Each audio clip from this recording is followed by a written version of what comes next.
Bago tayo pumunta sa topic natin, tutulong lang ako sa kaibigan natin na si Dindo Olorga. Tulungan natin ang kaibigan natin. I-promote ang isang event na magaganap sa Mayo, May 17. Matagal-tagal pa naman. Kaya pwede pa mag-ipon. Yung mga riders dyan, yung mga mahilig magmotor. Dati ganun ako, hindi na, wala na. Wala na ako motor eh. Pero yung mga mahilig sa classic rides, classic motorcycles. Iniimbitahan kayo ng mga kaibigan natin sa the Distinguished Gentleman's Ride. Maganda yan mga kababayan. Ayan. Ginagawa yan every year. Sa mga hindi po nakakaalam, ginagawa yan every year. So, magra-ride yung mga kaibigan natin. At nakasuit. Nakasuit and tie or basta dapper ang look dyan eh. So, meron po nakaschedule ngayon sa May 17 sa Muntinlupa. Ayan Muntinlupa City Ride Year 2, Sunday, May 17, 2026. Mga kababayan, punta ho kayo dito kasi this is in support of the research for cancer research. Yan po ay ginagawa. So, kaya dyan ho na pupunta yung proceeds niyan. It's for cancer research, specifically prostate cancer research. So, yun ang alam ko dyan eh. So, attend kayo guys. Sa Muntinlupa.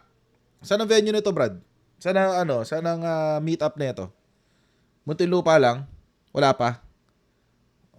Sige, comment na lang DP kung saan nito.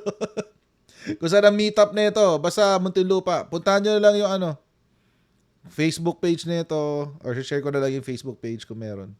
Museo ng Muntinlupa. Doon daw. Ayun, Museo ng Muntinlupa. Doon daw ang meetup. Doon ang meetup and then ride na yon, dire-diretso na. Saan ang biyahe nyo? Pa-QC? Dips? Pa-QC ang biyahe nyo? Sa o dito lang sa Munti? Baka sa Muntinlupa lang ang ikot niyan. Baka papuntang Sukat, Parañaque, ganun. Oo. Pero punta kayo dyan, guys. That's for cancer research. Let's support the men's health kahit paano, di ba? Oo. So, ayun. Kita-kita tayo dyan. Ay, hindi pala ako makakasama dyan. Wala pala ako sa Pilipinas yan. Number 1, tagal na ako din nagmomotor. Pangalawa, wala ako sa Pilipinas ng May 17. Oo. Pero punta kayo, mga kababayan, ha? Punta kayo dyan. So, para masaya. Maganda yan. It's for cancer research. Okay. Game. Topic tayo ngayon, guys. Diretso na tayo sa ating topic. Ang dami nating magagandang topic ngayon. Mainly focusing, siguro 3 topic natin kay Sara Duterte, tapos yung pangalawa kay Mike Defensor. Yung pang-4 pala kay Mike Defensor. So, pag-uusapan natin lahat ngayon yan. Unahin muna natin tong tungkol sa impeachment. Bago natin pag-usapan, itong tumakbo si Sara Duterte sa Korte Suprema, bago natin basahin yung dokumento na yun, pag-usapan muna natin yung posibleng mangyari next week. Kasi matagal pa yan. Matagal pa mangyayari yung action ng Korte Suprema dyan. Matagal-tagal pa yan. So, posibleng may mangyari next week. April 14. At ito po ang pinakaabangan ng lahat. Mga kababayan. Ano po ang inaabangan ng sambayan ng Pilipino patungkol sa impeachment? Ito po, mga kababayan.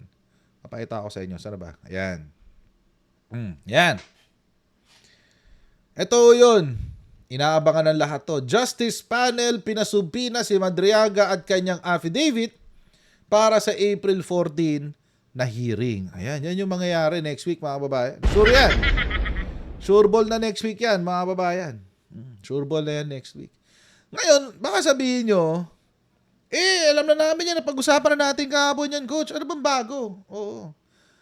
Ang bago, mga kababayan, dito sa balita na to, kinumpirma na ng abogado ni Ramil Madriaga ang kanilang attendance. And not only that, mga kababayan, hindi lang dyan natatapos. Oo. dadalhin nila ang kanilang mga ebidensya. Eto na mga kababayan. Magkakalabasan na ng baho, guys. Ayan na. Labasan ang baho next week. Oo, lalabas ang baho ni Sara Duterte next week. Guys, excited ako dyan. Excited ako dyan, mga kababayan. Oo. Kagabi, mga kababayan, eto, nakita natin to kagabi. Pinasubpina na nga. Ito yung subpina. Kasi kasama po kasi doon sa subpina, ayan o, document kasi subpina duces tecum subpina ad testificandum et duces tecum. So, ibig sabihin, dalawa ang hinihingi. Una, yung kanyang affidavit bilang kanyang testimonya. Pangalawa, lahat ng ebidensya na nasa kanyang poder. O so, ayun na nga. Ito yung gustong pigilan. Uy, ano to? Ano tong antivirus na yan? Loko tong antivirus na to bigla na notify Nasa gitna ng live stream wait. Naka-slow mode pa. Wait, tatanggalin natin slow mode. Huwag kayong mag-alala. Oo, ayan na. Wala na. Tanggal na ang slow mode, guys. Okay na. So, eto na nga, guys. Eto na. So, kasama na dyan pati lahat ng ebidensya na hawak niya. Lahat ng ebidensya na hawak niya. So, labasan na to ng baho, mga kababayan. At ito pa nga nakasulat dito sa subpina, yung kanilang pag-uusapan ay related sa pagtanggap ng confidential funds ni Sara Duterte galing sa DepEd at sa OVP. Ayan. At pag-deliver nito sa mga kaibigan niya. So, dito malalaman na natin kung sino si Mary Grace Piatos. Oo. Kung sino si Milky Sikuya. In fact, mga kababayan, nakasulat nga doon sa subpina ng COA naman. Sa subpina ng COA, nakasulat din doon na i-identify kung magkano yung tinanggap ng mga individuals who have received confidential funds from the OVP. So, yan ang mangyayari. At ang sabi na nga ng abogado ni Ramil Madriaga, pupunta daw sila next week at dadalhin nilang lahat ng kanilang evidence. Ito yung interview, guys. Good morning sa inyong dalawa, Doris and Christian. Thank you sa pag-imbita po. Salamat po. Meron na pong utos ang House Justice Committee sa House Sergeant at Arms na siguraduhin po yung seguridad ni Ginoong Ramil Madriaga habang siya po ay nasa detention facility. Sa unang pagtanggap po ng information na yan, kamusta po para po sa inyo? Kahapon ho kami nakatanggap ng formal na invitation doon sa House Committee hearing sa April 14. At nabasa ko nga rin po yung directive ng House na isigurado po yung security during the detention and transport po. So, nakipag-ugnayan na rin po kami sa NBI kung paano magiging setup niyan. And base sa initial na pag-uusap namin po, mag-e-escort or baka mismong NBI na ang mag-transport kay Madriaga from the detention cell to the house po sa April 14 po. Okay. So, pero yung for that purpose lang yun, attorney, para lang umattend siya doon sa hearing. Not specifically na doon na siya mismo malilipat ng para escort custody. lang. Escort lang po. Yung letter po ng House Committee was addressed to the court kahapon na receive ko na nagre-request ang House na payagan ng korte na umattend ng hearing ng April 14 at 10 a.m. po. Pagkatapos po noon, obligado po siyang ibalik dun sa detention cell. Attorney, bigyan nyo nga kami ng ideya. Ano ba yung sinasabi ninyo na mga threat na natatanggap ng inyong kliyente? Well, ano ho yan mula ho nung mag-report kami sa NBI nung pag-atake sa kanya, that was March 3, hanggang sa ngayong araw na to, hindi na po naglagay na po ang NBI doon ng 24/7 na additional security po papunta doon sa selda ni Mr. Madriaga sa mga kanyang kasamahan sa selda. Hindi ka basta makakalapit ngayon doon dahil nga may bantay ng NBI. Pero ang negative side naman nun is that hindi na rin sila basta makalabas. Hindi na makalabas din. Makapag-enjoy na maglakad-lakad doon sa paligid dahil nga doon sa threat na binabanggit ni Madriaga sa kanyang buhay. So limitado po yung galaw nila, most of the time nasa selda po sila. Oo, pero ang ano ang sabi ng NBI, papaano ang magiging protocol Oo. sa ganitong klaseng mga kaso? Sa ganun po, actually exceptional po yung nangyayari. Ang sistema po ngayon, mayroon pong NBI na security na naka-station po doon sa BGMP, which is ni-request po namin yon. So talaga nagtalaga po sila doon ng security para ho additional doon sa BGMP para ho ma-prevent or whatever threat doon sa kliyente po namin. Apo. Ganun po yung setup sa pansamantala hanggat nandun po siya sa may annex 2. So additional burden po sa NBI yon. Oo. Pero at least thank you. Tama. Nagpapasalamat kami sa NBI doon sa mabilis na action nila. Imagine from March 3 up to the present, meron pong additional security po ang NBI doon. Oo, pero marami rin ang nagsasabi, attorney, na bakit ganyan? Nagbibigyan ba ito ng special treatment? Bakit kailangan may special na mga gwardya pa? Actually, hindi ho special treatment. Ang nangyayari ho kasi may mga control gates doon. Ang sinisigurado lang ho natin, wala hong makalapit na ibang mga detainee papunta doon sa selda nila.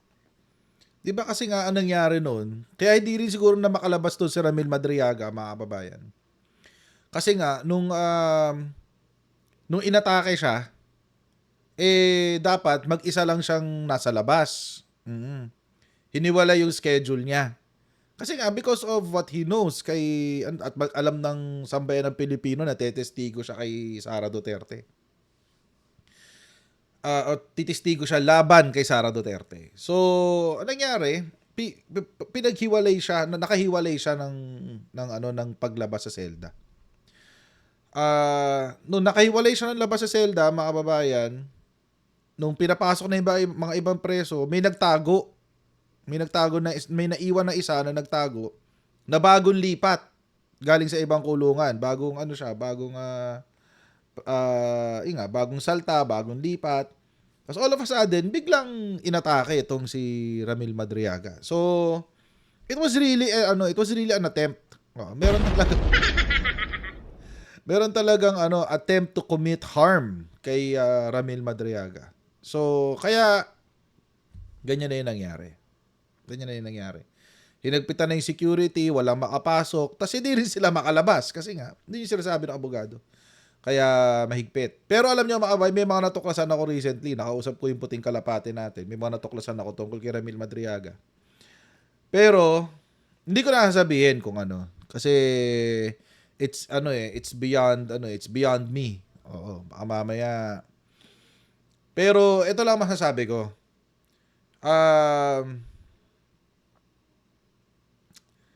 Sabihin ko ba? Sige, ganito na lang. Para lang medyo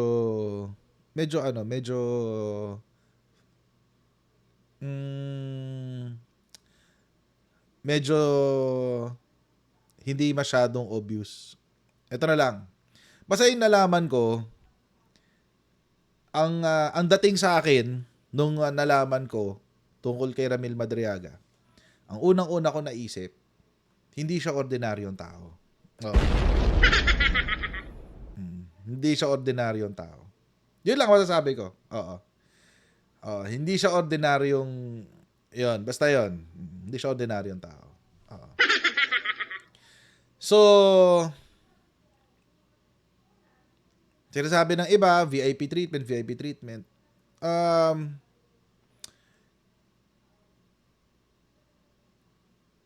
Madudulas ako dito. Hindi ba kayo nagtataka bakit natawag sa kanya ni Sara, Sir Ram? Sir. Ganyan. Sir. Di ba? Yun ang tawag sa kanya ni Sara Duterte. Di ba kayo nagtataka? Oh, doon na lang. Yun na lang. Yun na lang. Hanggang doon na lang. Sasabihin ko. Hanggang doon na lang ang sasabihin ko. Di ba? Pansinin nyo, lahat ang pag-address sa kanya ni Sara Duterte, iba. Laging sir, kuya, etc. Yun na lang iiwan ko sa inyo. Oo. Kasi hindi siya ordinaryong tao. Yun na lang. Ginawa pang kumpare, di ba? Oo, Leonard Cabreros. Oo. Oo, hindi siya ordinaryong tao. Basta hanggang doon na lang ang pwede kong sabihin. Hanggang doon na lang ang pwede kong sabihin, guys. So ayun. Kaya hindi naman sa nagpapaka-VIP siya. Pero right now, VIP siya kasi meron siyang kwento tungkol kay Sara Duterte. So, yun na. Yun na. Hanggang doon na lang, madudulas na ako, konti na lang. Kung ano po yung treatment sa other detainees sa PDL po, parehas din po. Ang nirequest lang namin is mag-beef up ng security papunta po doon sa selda. Pero dahil sa ganun nga sa continuing threat sa palagay ni Madriaga, siya mismo restricted yung movement. Hindi na rin ho siya nakakagala na katulad nung dati. Opo, Mula pero po nung maging issue to. pero Opo. pinapayagan pa rin po ba siyang tumanggap ng mga dalaw kung kamag-anak po Oo, niya, oo, pamilya? abogado lang. Yes. Opo. Hindi, nakakadala din ng kamag-anak sa mga lawyers. Pero sa kamag-anak po, very, very limited yung pagdalaw nila doon. Sa mga lawyers po, pag umaten kami ron, during the meeting, meron din ng security sa paligid namin. For safety precaution lang po. Opo. How likely, attorney, yung isinusulong ng ilang mga kongresista na ilipat na lang ng custody sa House si Ginoong Ramil para nga daw po mas safe, mas secured, at least nasa loob na ng premises ng Kamara may alam din ako dyan. yung kanyang seguridad? Initially, may ganong mga motion na i-take custody siya. Pero during the hearing yung unang pagdinig po, dilimit na lang ni Congressman Chel Jokno yung request na beef up security during the detention and yung transport. So wala pa po kaming nare-receive na another motion for the House to take physical custody po. Yun po ang latest namin. Sa bagay, may May alam ako dyan. Alam ko kung bakit hindi natuloy yung pag-transfer sa kanya, guys. Alam ko kung bakit. Oo. Pero problema talaga, hindi ko pwedeng sabihin. Hintayin ko na lang next week, guys. Oo. Pag sinabi next week, i-confirm ko sa inyo. Sasabihin ko, ito yung alam ko, yan pa. Pag sinabi next week kung bakit hindi siya hindi makuha ng House ang custody niya. Sasabihin ko sa inyo. Pag sinabi next week, kasi ayoko i-preempt eh. Ayoko i-preempt. Pero may dahilan kung bakit. Oo. At hindi kayo makakapaniwala kung bakit. Hindi kayo makakapaniwala. Kaya ito related to sa post ko kahapon eh. Di ba nag-post ako kahapon? Sabi ko, merong isang PBBM CABSEC, Cabinet Secretary, na nag-o-audition kay Sara Duterte. Oo. At ang kanyang trabaho ay isabotahe yung impeachment. Related dito.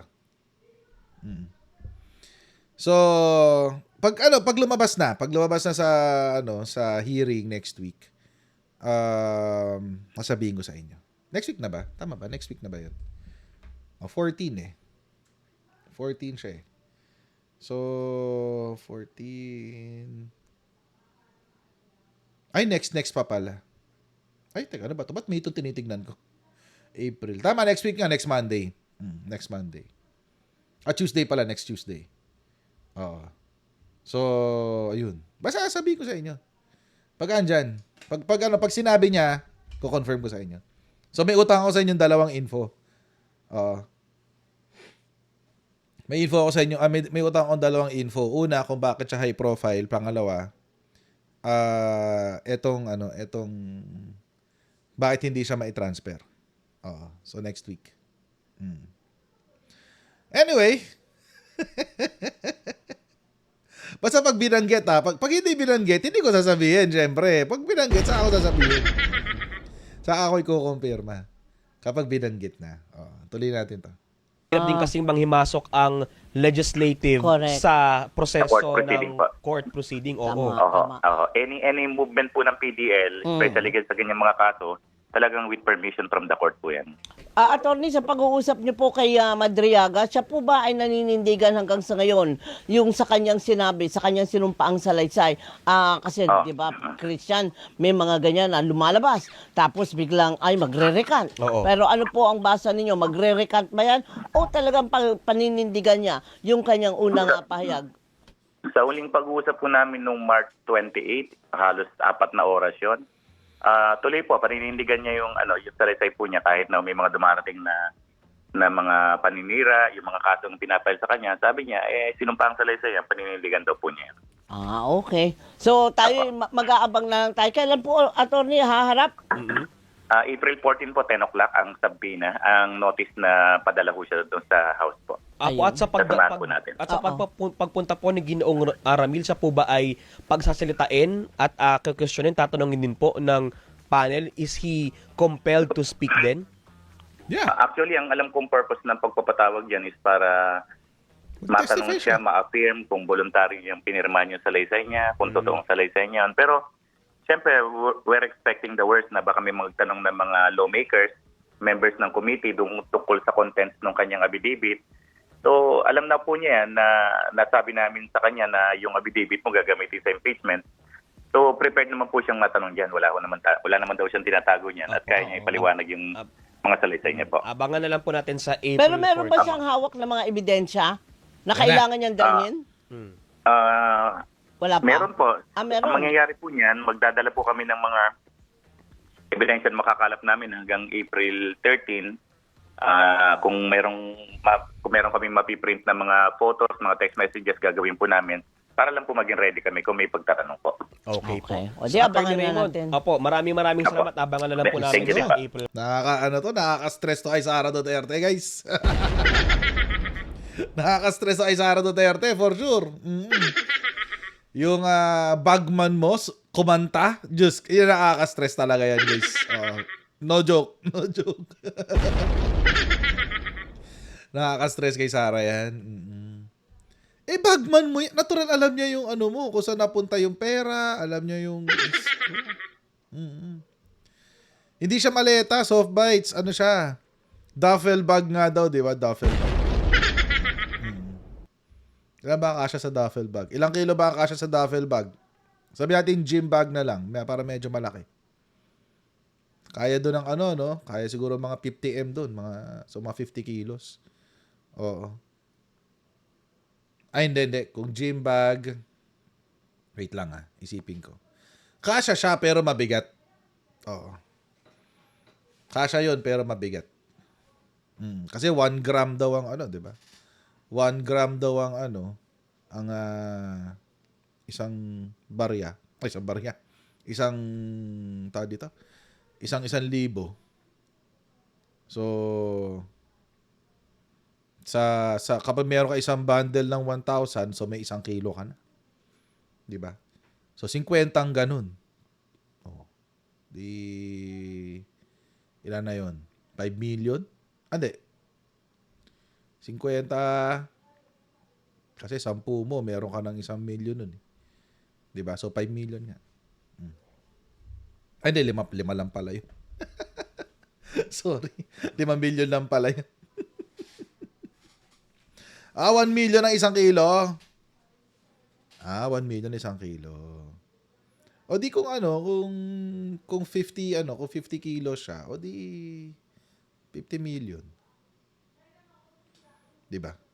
Kasya kaya sa isang duffel bag yun? Parang hindi. Siguro mga 25 million lang, kung ganun. Mga 25 million. Kasi masyado mabigat yung... Tsaka di kakayanin ng bag, masisira yung bag. Kaya rin ng bag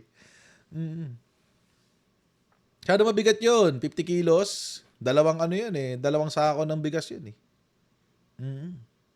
Kasi ang isang sako ng bigas, 25 kilos, di ba? So, kung 50 million, dalawang sako ng bigas yun. Kaya nga ang weird nung mamaya na nga. Mamaya na nga natin pag-usapan yun, yung kay Mike Defensor. Kasi ang gigigil ako dyan kay Mike Defensor na yan. Oo, eh. Fake news factory guys eh. Anyway. 25 to 35. O, so mga 25 nga. Kaya yun. 25 million, kaya yun sa isang duffel bag. Kaya yun. Depende yung gano'ng kalaki. Anyway. So, yan nga yung kinakakaba ni Sara Duterte ngayon. Yung maglabasan lahat yan. Diba, 3 na sila nag-file ng kaso. Nag-file ng kaso si Sara. Nag-file ng kaso si Man Scarpio. Nag-file ng kaso sila Chica. O, di ba? 3 agad sila nag-file ng kaso. Di ba? Lahat ng pinangalanan nag-file ng kaso. Di ba? Okay lang naman. Karapatan nila yun. Okay lang naman yun. Pero, syempre, kailangan din nilang patunayan yung kanilang allegation. Di ba? Ganun lang. Kaya, good luck. Good luck na lang. God bless everyone. See you in a bit. Bye.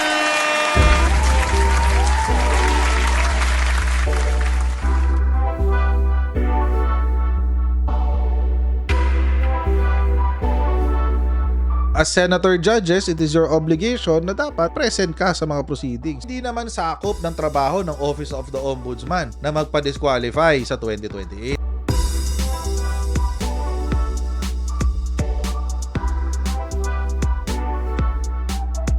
I-identify na natin lahat ng Manchurian candidates. Tigil-tigilan na natin yung kalokohan natin.